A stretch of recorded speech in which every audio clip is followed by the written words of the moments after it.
दोस्तों, आज हम श्रीमद् भागवत महापुराण चतुर्थ स्कंद की कथा सुनाएंगे। इस कथा में है स्वयंभू मनु की कन्याओं के वंश का वर्णन। जय हो, बहुत अच्छी कथा है। तो अब यहाँ श्री मैत्रेय जी कहते हैं, विदुर जी, स्वयंभू मनु के महारानी शतरूपा से प्रियव्रत और उत्तानपाद इन दो पुत्रों के सिवा 3 कन्याएं भी हुई थी। वे आकुति, देवहूति और प्रसूति नाम से विख्यात थी। आकुति का यद्यप उसके भाई थे तो भी महारानी शतरूपा की अनुमति से उन्होंने रुचि प्रजापति के साथ पुत्र का धर्म के अनुसार विवाह किया। अब प्रजापति रुचि भगवान के अनन्य चिंतन के कारण ब्रह्म तेज से संपन्न थे। उन्होंने आकुति के गर्भ से एक पुरुष और स्त्री का जोड़ा उत्पन्न किया। उनमें जो पुरुष था वह साक्षात यज्ञ स्वरूपधारी भगवान विष्णु थे, और जो स्त्री थी वह भगवान से कभी अलग ना रहने वाली लक्ष्मी जी की अंश स्वरूपा दक्षिणा थी। जय हो। अब मनु जी अपनी पुत्री आकुति के उस परम तेजस्वी पुत्र को बड़ी प्रसन्नता से अपने घर ले आए और दक्षिणा को रुचि प्रजापति ने अपने पास रखा। जब दक्षिणा विवाह के योग्य हुई तो उसने यज्ञ भगवान को ही पति रूप में प्राप्त करने की इच्छा की। तब भगवान यज्ञ पुरुष ने उससे विवाह किया। इससे दक्षिणा को बड़ा संतोष हुआ। भगवान ने प्रसन्न होकर उससे 12 पुत्र उत्पन्न किए। अब उनके नाम हैं तोष, प्रतोष, संतोष, भद्र, शांति, इंद्रस्पति, इद्म, कवि, विभु, स्वः, सुदेव और रोचन। ये 12 पुत्र उस भगवान ने उत्पन्न किए। अब वे ही स्वयंभू मनवंतर से तुषित नाम के देवता हुए। उस मनवंतर में मारीच आदि सत्तारी थे। भगवान यज्ञ ही देवता के अधीश्वर इंद्र थे और महान प्रभावशाली प्रियव्रत एवं उत्तानपाद मनु पुत्र थे। वह मनवंतर उन्हीं दोनों के बेटों, पोतों और दौहित्रों के वंश में से छा गया। अब प्यारे विदुर जी, मनु जी ने अपनी दूसरी कन्या देवहूति कर्दम जी को ब्याही थी। उसके संबंध की प्रायः सभी बातें तुम मुझसे सुन चुके हो। भगवान मनु ने अपनी तीसरी कन्या प्रसूति का विवाह ब्रह्मा जी के पुत्र दक्ष प्रजापति से किया। उस विशाल वंश परंपरा तो सारी त्रिलोकी में फैली हुई है। मैं कर्दम जी की 9 कन्याओं का जो 9 ब्रह्मर्षियों से ब्याही गई थी पहले ही वर्णन कह चुका हूँ। अब उनकी वंश परंपरा का वर्णन करता हूँ, वो सुनिए। मारीच ऋषि की पत्नी कर्दम जी की बेटी कला से कश्यप और पूर्णिमा नाम से 2 पुत्र हुए, जिनके वंश से यह सारा जगत भरा हुआ है। शत्रुतापन विदुर जी पूर्णिमा के विरज और विश्वग नाम के 2 पुत्र तथा देवकुल्या नाम की 1 कन्या हुई। यही दूसरे जन्म में श्री हरि के चरणों के धोवन से देव नदी गंगा के रूप में प्रकट हुई। जय हो। देखिए, शत्रुतापन विदुर जी पूर्णिमा के विरज और विश्वग नाम के 2 पुत्र तथा देवकुल्या नाम की 1 कन्या हुई। देवकुल्या यही दूसरे जन्म में श्री हरि के चरणों के धोवन से देव नदी गंगा के रूप में प्रकट हुई। अत्रि की पत्नी अनसुईया से दत्तात्रेय, दुर्वासा और चंद्रमा नाम के 3 परम यशस्वी पुत्र हुए। अब अत्रि ऋषि के पत्नी अनसुईया से, ये दुर्वासा भगवान और चंद्रमा और दत्तात्रेय भगवान, ये सब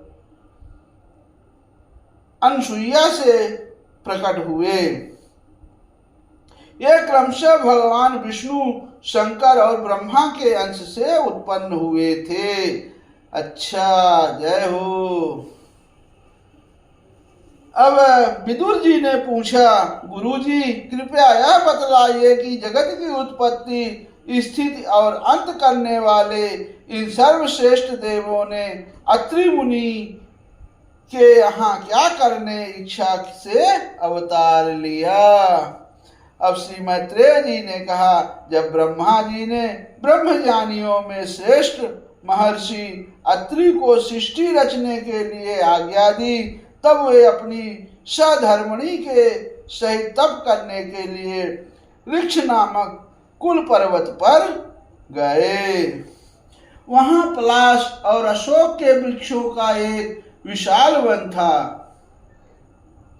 उसके सभी वृक्ष फूलों के गुच्छों से लदे थे तथा उसमें सब ओर निर्विंध्या नदी के जल की कलकल ध्वनि गूंजती रहती थी।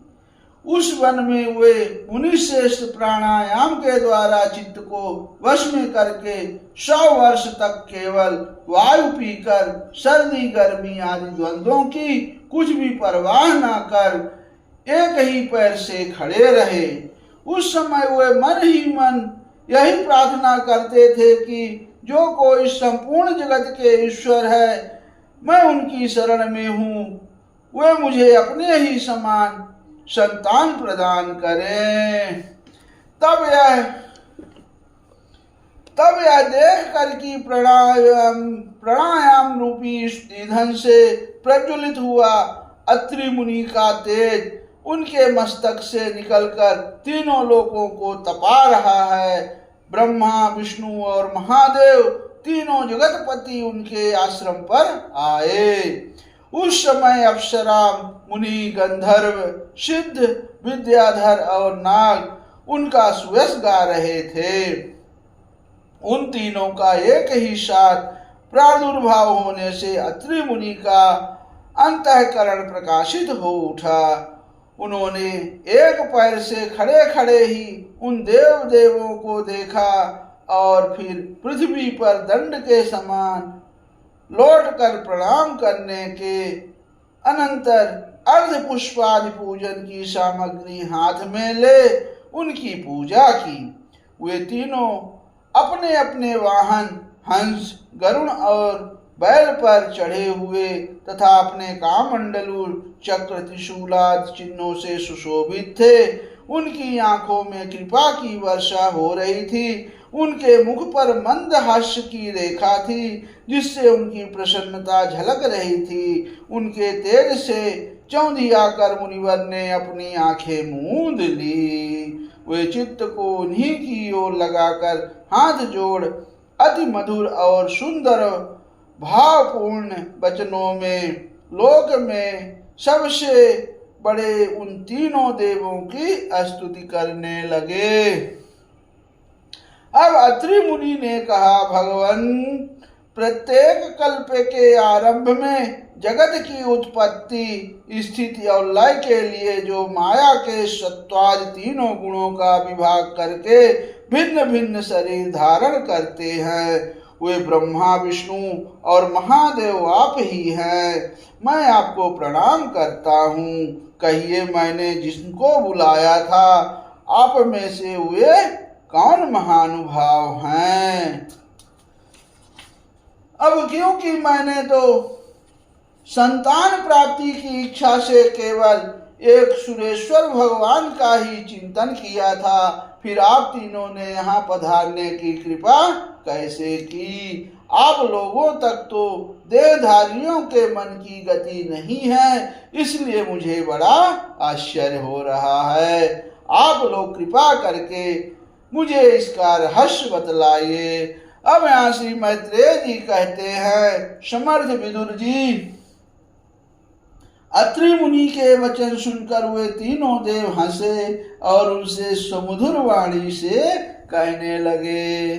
अब देवताओं ने कहा, ब्राह्मण तुम सत्य संकल्प हो, अतः तुमने जैसा संकल्प किया था वही होना चाहिए, उससे विपरीत कैसे हो सकता था। तुम जिस जगदीश्वर का ध्यान करते थे वह हम तीनों ही हैं। प्रिय महर्षि, तुम्हारा कल्याण हो। तुम्हारे यहाँ हमारे ही अंश स्वरूप 3 जगत विख्यात पुत्र उत्पन्न होंगे और तुम्हारे सुंदर यश का विस्तार करेंगे। उन्हें इस प्रकार अभीष्ट वर देकर तथा पति पत्नी दोनों से भली भांति पूजित होकर उनके देखते ही देखते वे तीनों सुरेश्वर अपने अपने लोकों को चले गए। अब ब्रह्मा जी के अंश से चंद्रमा, विष्णु के अंश से योगवेता दत्तात्रेय और ब्रह्मदेव महादेव जी के अंश से दुर्वासा ऋषि अत्रि के पुत्र रूप में प्रकट हुए। अब अंगिरा ऋषि की संतानों का वर्णन सुनिए। अंगिरा की पत्नी श्रद्धा ने सिनी वाली, कुहू, राका और अनुमति इन 4 कन्याओं को जन्म दिया। इनके सिवा उनके साक्षात भगवान उत्थय जी और ब्रह्मनिष्ठ बृहस्पति जी ये 2 पुत्र भी हुए।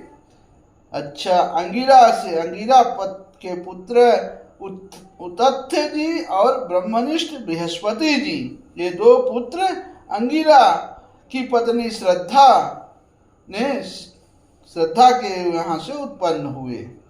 अब जो स्वरोचित मनवंतर में विख्यात हुए पुलत्स्य जी के उनकी पत्नी हविर्भूषे महर्षि अगस्त्य और महातपस्वी विश्रवा ये 2 पुत्र हुए। अच्छा, ये पुलत्स्य ऋषि के हैं।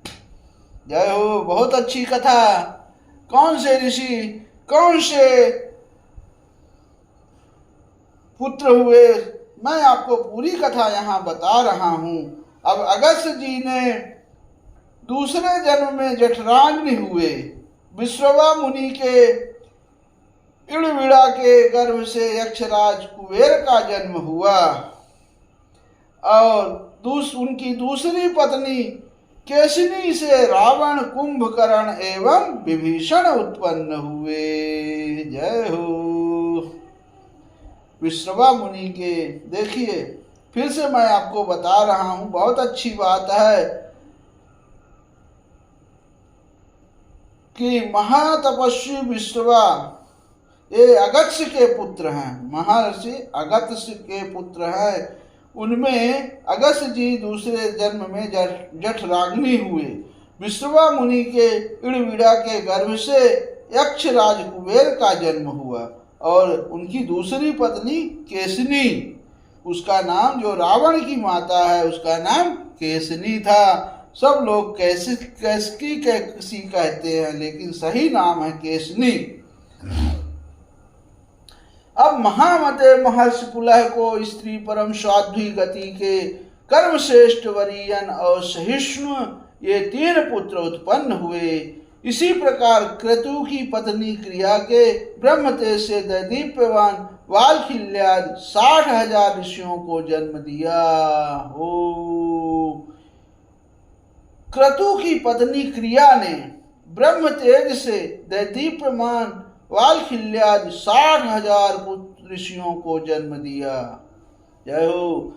तो शत्रुतापन विदुर जी वशिष्ठ जी की पत्नी ऊर्जा यानी अरुंधति, ये चित्रकेत आज 7 विशुद्ध चित्त ब्रह्मर्षियों को जन्म हुआ। उनका नाम है चित्रकेतु, सुरोचि, विरजा, मित्र, उल्वण, वृषुद्यान और ध्रुमान थे। ये हैं वशिष्ठ जी के पुत्र। इनके सिवा उनकी दूसरी पत्नी से शक्ति आदि और भी कई पुत्र हुए। अथर्वा मुनि की पत्नी चित्री ने दधीच नामक एक तपोनिष्ठ पुत्र प्राप्त किया, जिसका दूसरा नाम अश्वशिरा भी था। वह भृंगु के वंश का वर्णन सुनो। अब भृंगु ऋषि के कौन कौन से पुत्र हुए, उनके वंशज कौन है? महाभाग भृगु जी ने अपनी भार्या ख्याति से धाता और विधाता नामक पुत्र तथा श्री नाम की एक भगवत प्राण कन्या उत्पन्न की। मेरु ऋषि ने अपनी आयाति और नियति नाम की कन्याएं क्रमशः धाता और विधाता को व्याही। उनसे उनके मृकंड और प्राण नामक पुत्र हुए। अब उनमें से मृकंड के मार्कंडेय और प्राण के मुनिवर वेदशिरा का जन्म हुआ।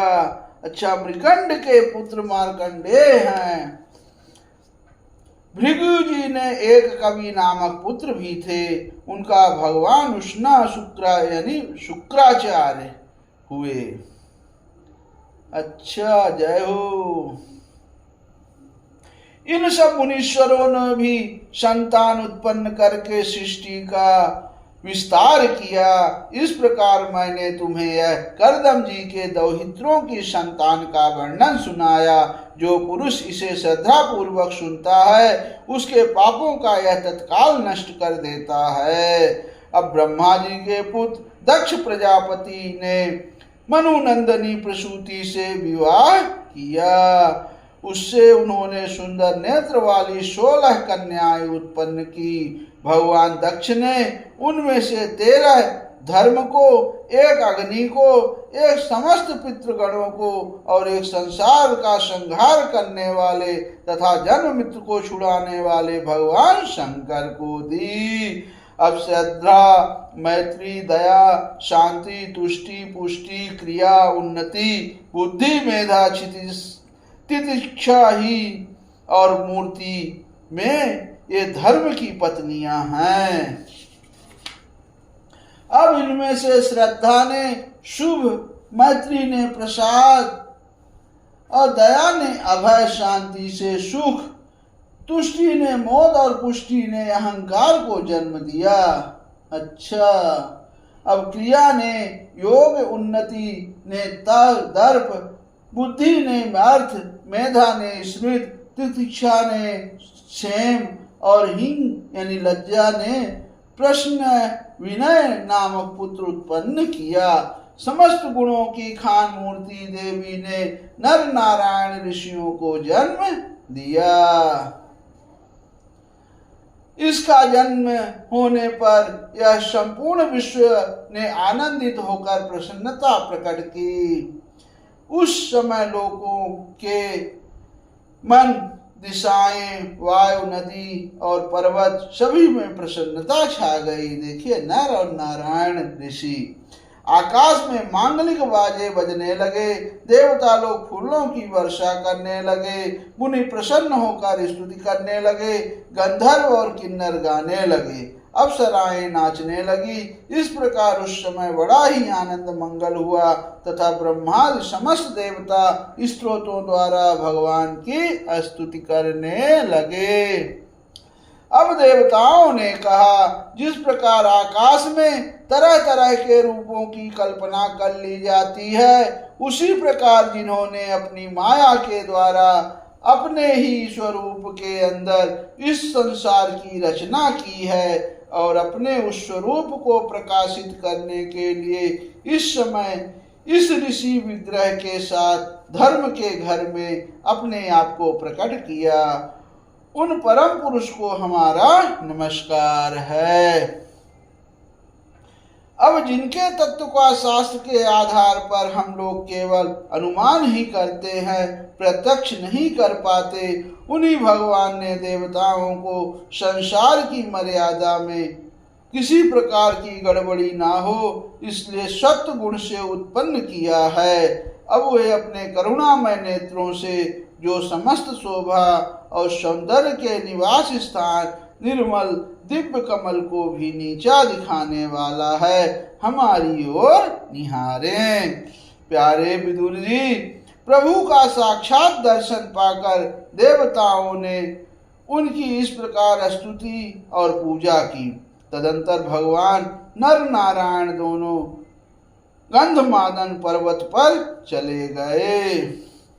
अब भगवान श्री हरि के अंशभूत वे नर नारायण ही इस समय पृथ्वी का भार उतारने के लिए यदुकुल भूषण श्री कृष्ण और उन्हीं के सरीखे श्याम वर्ण कुल तिलक अर्जुन के रूप में अवतीर्ण हुए। जय हो।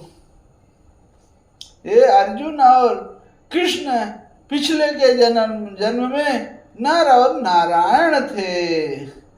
अग्निदेव की पत्नी स्वाहा ने अग्नि के ही अभिमानी पावक पवमान और शुचि ये 3 पुत्र उत्पन्न हुए। अच्छा, स्वाहा जो है अग्निदेव की पुत्री है।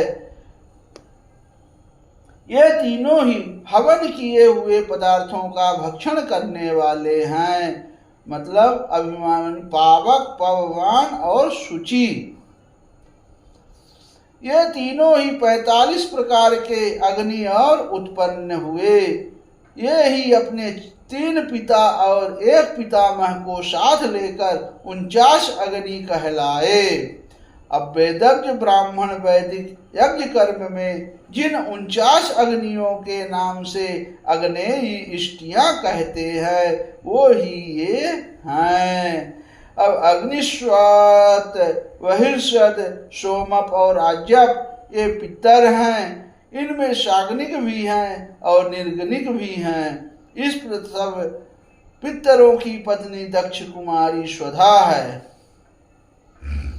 अब इन पितरों के स्वधा के धारणी और वरुणा नामक की 2 कन्याएं हुई। ये दोनों ही ज्ञान विज्ञान में परांगत और ब्रह्म ज्ञान का उपदेश करने वाली हुई। महादेव जी की पत्नी सती थी। वे सब प्रकार से अपने पति देव की सेवा में संलग्न रहने वाली थी, किंतु उनके अपने गुण और शील के अनुरूप कोई पुत्र नहीं हुआ, क्योंकि सती के पिता दक्ष ने बिना ही किसी अपराध के भगवान शिव के प्रतिकूल आचरण किया था। इसलिए सती ने युवावस्था में ही क्रोधवश योग के द्वारा स्वयं ही अपने शरीर का त्याग कर दिया। इस श्रीमद्भागवते महापुराणे पारमहंस्यां संहितायां चतुर्थ स्कंदे विदुर मैत्रेय संवादे प्रथमो अध्याय समाप्तः। कितनी अच्छी कथा रही दोस्तों। सभी का वंशज, आप यहाँ कौन से देवता कहाँ से आए, पूरी कथा आपको इस शंभु मनु की कन्याओं के वंश का वर्णन में आपको मिलेगी। तब तक के लिए आप हमें आज्ञा दीजिए, फिर हम आगे आपको मिलेंगे। भगवान शिव और दक्ष प्रजापति की मनोमालिन्य की कथा सुनाएंगे। बोले श्री हरि नारायण भगवान की जय।